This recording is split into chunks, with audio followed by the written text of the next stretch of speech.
Assalamualaikum warahmatullahi wabarakatuh. Saya Aura Jasmine Aisyah dengan NIM 2023012076 dari Prodi Teknik Industri.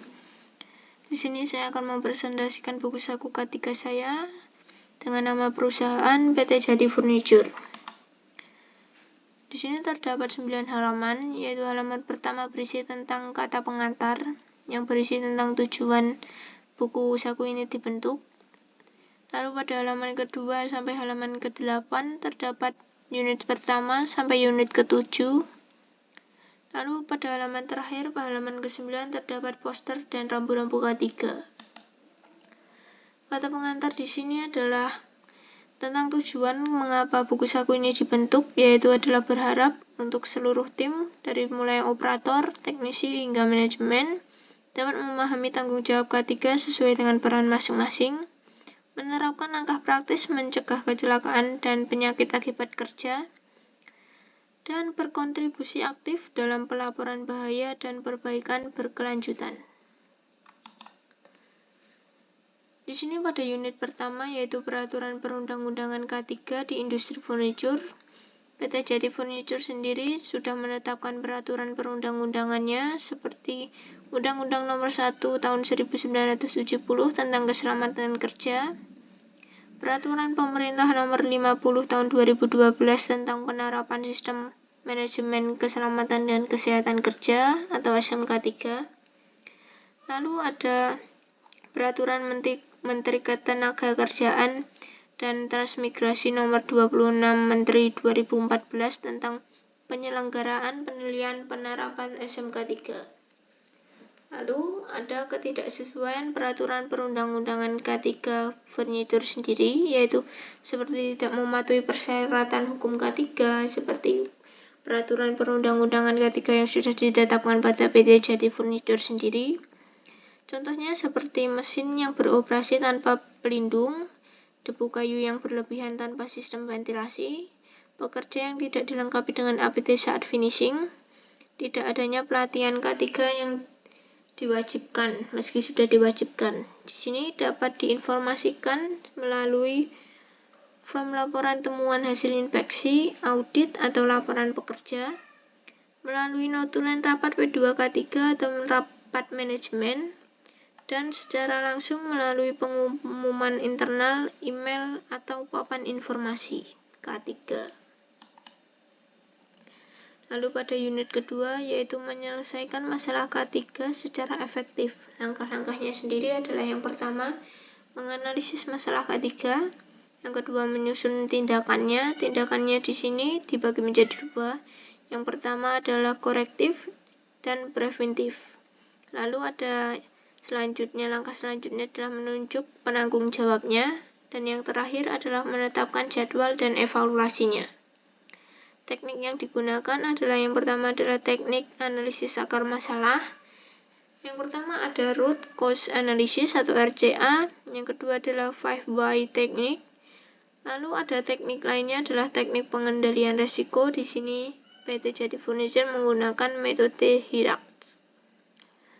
Lalu pihak eksternal yang bisa dihubungi untuk mengatasi perselisihan yaitu adalah disnaker setempat, konsultasi atau praktisi K3 independen, LSM, serikat pekerja atau perwakilan buruh, dan mediator ketenagakerjaan. Lalu komunikasi yang efektif kepada pekerja bisa dilakukan melalui safety talk atau morning briefing. Yang kedua adalah pemasangan pengumuman di papan informasi K3. Yang ketiga melalui poster atau media visual. Yang keempat, sosialisasi melalui grup chat. Dan yang terakhir adalah pelatihan singkat atau refreshment training. Lalu pada unit ketiga yaitu adalah konsultasi dan komunikasi K3.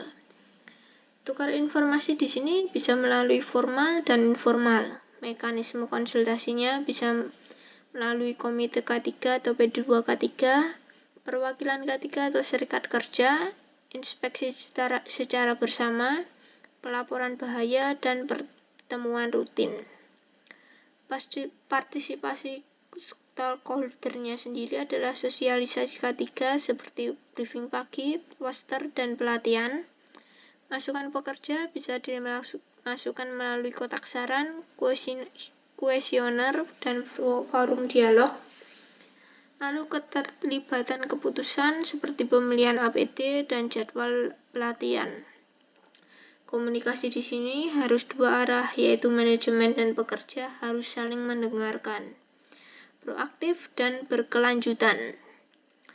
Peninjauan lapangan bisa melalui work talk, bisa melalui survei inspeksi rutin, lalu tanya langsung kepada pekerja, dan bisa saluran aspirasi pekerja seperti survei K3, kotak saran anonim. Lalu pada unit keempat yaitu kontribusi dalam penerapan SMK 3. Kewajiban hukumnya di sini adalah dokumen yang wajib adalah catatan kecelakaan kerja, MSDS bahan kimia, dan instarasis bahan berbahaya. Dasar hukum yang dipakai adalah dasar hukum pada unit pertama tadi, yang sudah ditetapkan pada PT Jati Furniture. Lalu yang kedua adalah prosedur operasionalnya. Di sini adalah rangkaian praktis, laporan insiden, isinya adalah isi formulir, laporan ke atasan, dan tindak lanjut investigasi. Di sini juga sudah ada contohnya. Lalu temukan masalahnya. Di sini bisa melalui sumber data dari area-area yang beresiko tinggi, bisa diskusi bersama, lalu menentukan prioritasnya, lalu persetujuan manajemen, dan eksekusi, lalu dokumentasi. Lalu pada unit kelima, ada koordinasi dan pemeliharaan SMK 3. Di sini ada kebutuhan utama K3-nya apa, lalu pihak-pihak yang terlihat siapa, dan tujuan komunikasi rencana K3-nya ini seperti apa pada peran setiap pekerja.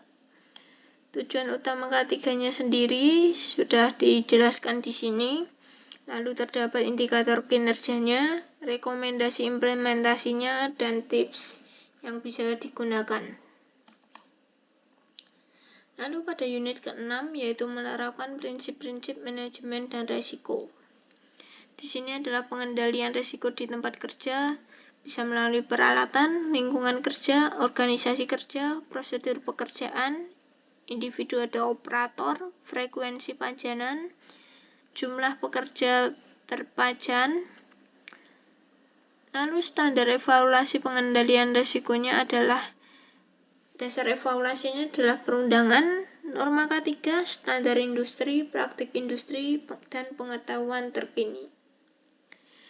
Lalu hierarki sendiri di sini adalah ada 6, yaitu adalah yang pertama eliminasi, yang kedua substitusi, yang ketiga isolasi, yang keempat ada rekayasa, yang kelima administratif, dan yang keenam APD. Di sini juga dijelaskan selalu memulai dari eliminasi atau yang paling efektif, lalu APD hanya pertahanan yang terakhir. Lalu bisa dikombinasikan beberapa metode untuk perlindungan yang maksimal.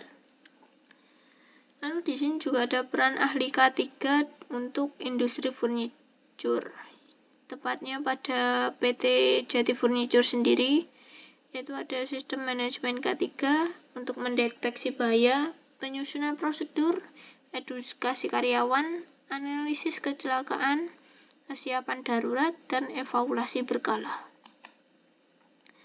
Lalu yang terakhir pada unit ke-7 adalah mengembangkan pendekatan SMK 3. Standar pelaksanaan SMK 3 sendiri, referensinya ada yang nasional, internasional, dan spesifik industri furniture. Lalu pihak-pihak yang peran tiap pihak. Lalu ada kebijakan prosedur yang penting, kebijakan dasar K3, prosedur pembelian, dan standar operasional atau SOP. Lalu ada temuan dan rekomendasi untuk pelatihan K3, peralatan, prosedur kerja, APD, tim P2 K3, dan pelaporan. Aksi cepatnya adalah yang pertama adalah jadwal K3 yang lebih sering, yang kedua adalah perbaiki maintenance alat dan inspeksi harian, yang ketiga adalah sosialisasi ulang prosedur aman dan APD, yang keempat SMK 3 tiap bulan tindak lanjut dan temuan. Lalu di sini halaman terakhir yaitu mendukung program dan implementasinya. APD rambu-rambu K3, perangkat dan peralatan K3. Di sini terdapat 10 peraturan untuk tetap aman. Posternya ada tips juga untuk menggunakan mesin yang aman. Mesin yang aman sendiri adalah mesin yang ada pelindungnya. Lalu untuk mengangkat barang-barang yang berat, lalu ada rambu-rambu untuk awas-awasnya, lalu ada rambu untuk mengidentifikasi bahan bahaya agar tidak ditaruh sembarang. Lalu ada rambu-rambu evakuasi, lalu ada poster untuk menyalakan menggunakan apar, dan APD-APD yang harus digunakan saat melakukan pekerjaan. Lalu sekian dari saya, buku saku dari saya yang sudah saya buat pada PT Jati Furniture. Bila ada kurangnya, saya mohon maaf. Terima kasih.